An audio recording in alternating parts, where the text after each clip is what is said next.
तो आज का जो मौजू है कि व्हाट इज़ इंटेलिजेंस। हम अपनी लाइफ में क्या देखते हैं कि फ़लाँ बच्चे ने इतने एग्ज़ाम में नंबर ले लिए, उसने फ़लाँ जगह एडमिशन ले लिया और फर्दर इतने एग्ज़ाम पास कर लिए तो ही इज़ इंटेलिजेंट। ठीक है, ये जो माशरे में चल रहा है ये ऐसा ही है। तो इंटेलिजेंस का जो लफ्ज़ी मतलब है, अगर कोई एटिमोलॉजिकल किस्म की डिक्शनरी मिले तो वो कहती है to read between the lines. इंटेलेजरी, to read between the lines, that is intelligence. इसका एक दूसरा मतलब है to gather the information. Information को गैदर करना, चाहे वो फ्रेगमेंटेड है, मुख्तलिफ हिस्सों से ली गई है, लेकिन उसे गैदर करना। इस जिस्म के साथ जब कोई हम मिसबिहेव करें या कोई छेड़खानी करें तो हमारी इंटेलिजेंस कम होती है। मसलन कोई शख्स अल्कोहल का इस्तेमाल करता है या इस जिस्म को किसी गलत इस्तेमाल में लाता है, या वो किसी लड़ाई झगड़े में शामिल होता है और उससे ये जिस्म ज़ख्मी होता है, उसकी कुछ ऐसी आदत व इतवार हैं, तो हमारी जो ये बॉडी है ये फ़ौरन मैसेज देगी हमारे दिमाग को। हमारा जो दिमाग है वो पूरे जिस्म का बाप है, उस तक फ़ौरन इतला पहुंचती है और वो बाकायदा उसका नोटिस लेता है कि ये चीज़ इस तरह हुई है, और एक दफ़ा आपको वार्निंग वो ज़रूर देता है।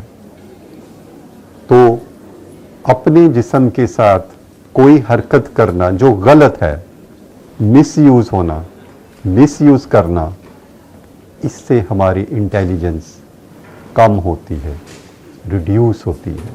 आप ब्रेन सर्जन को ले लें, वो कितनी खूबसूरती से ब्रेन की सर्जरी करता है और उसको समझता है, और उसकी ज़रा सी भी गलती से ब्रेन सेल डैमेज हो सकते हैं।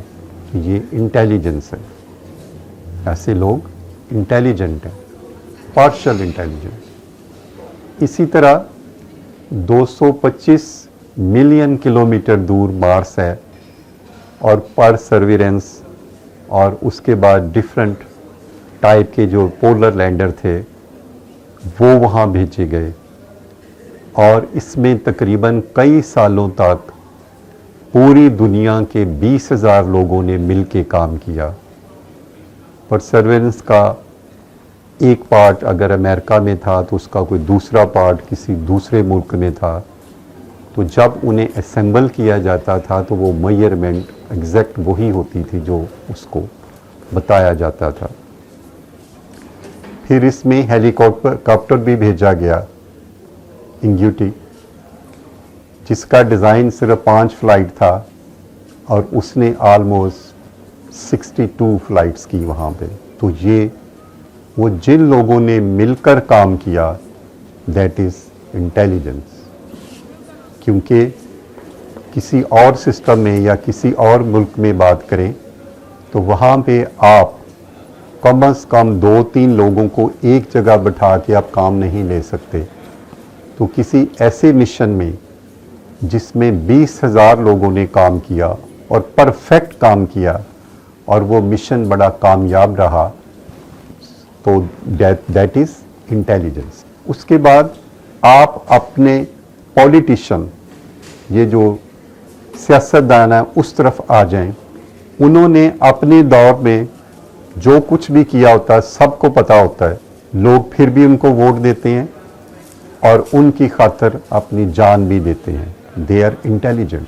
इसी तरह कुछ मजहबी रहनुमाओं की तरफ आ जाएं, वो हिंदू हों, क्रिश्चियन हों, मुस्लिम हों, ज्यूज़ हों, या उनकी फर्दर आगे जो सेक्ट्स हैं वो हों, they know how to deal with the people, how to preach and how to control them.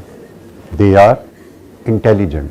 फिर मज़ाहब में ही कुछ नीचे वाली ऐसी ब्रांचेस हैं जिसमें लोग अपने दुख दर्द लेके जाते हैं और वो उनका मुदावा करते हैं और उसके बदले कुछ उनका बिजनेस भी चलता है, तो दे आर इंटेलिजेंट।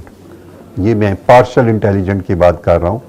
मेरा जो असल टारगेट है वो है एब्सोल्यूट इंटेलिजेंट, होलिस्टिकल इंटेलिजेंट, उस पर मैं आता हूँ। इसी तरह आप साइंस और टेक्नोलॉजी में देख लें कि काफ़ी पार्टिकल्स जो हमारी स्पेस में हैं उनको देखे बगैर उनका अंदाज़ा करना, उन्हें डिटेक्ट करना, उनकी मूवमेंट को वॉच करना, उनके XYZ जो एक्सिस हैं उनमें उनकी मूवमेंट्स को देखना, थ्योरेटिकल हमारे जो फिजिस्ट हैं या जो दूसरे हैं, दे आर इंटेलिजेंट।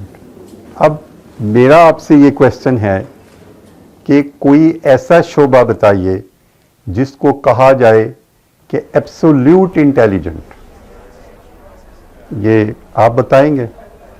जाहिर है आप भी मेरी तरह ही ज़िंदगी गुजार रहे हैं, आपको भी पता ही होगा, या मैंने बताना आपको? क्या लाइब्रेरी में पड़ी हुई लाखों किताबें आपको इंटेलिजेंट कर देंगी? क्या किसी की कोई बातें सुन के आप इंटेलिजेंट हो जाएंगे?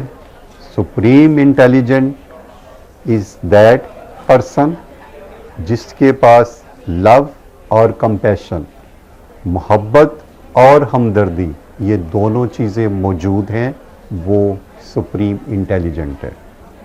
और ये दोनों चीज़ें पीक पर उस वक़्त होती हैं जब कोई शख्स किसी दुख से, किसी तकलीफ़ से, किसी परेशानी से, किसी सफरिंग से वो बाहर निकलता है, तो उसके अंदर ये दोनों चीज़ें इंतहा की पाई जाती हैं। बाज़ लोग इसको परमानेंट अटेन कर लेते हैं या वो परमानेंटली अटेन हो जाती हैं, और बाज़ लोगों का कुछ ड्यूरेशन होता है। लेकिन मोस्टली ऑब्जर्वेशन यही हुई है कि ये लोग परमानेंट अटेन कर लेते हैं और वो सुप्रीम इंटेलिजेंट होते हैं। तो थैंक यू वेरी मच। इंशाल्लाह आइंदा भी इस तरह की गुफ्तगू होती रहेगी।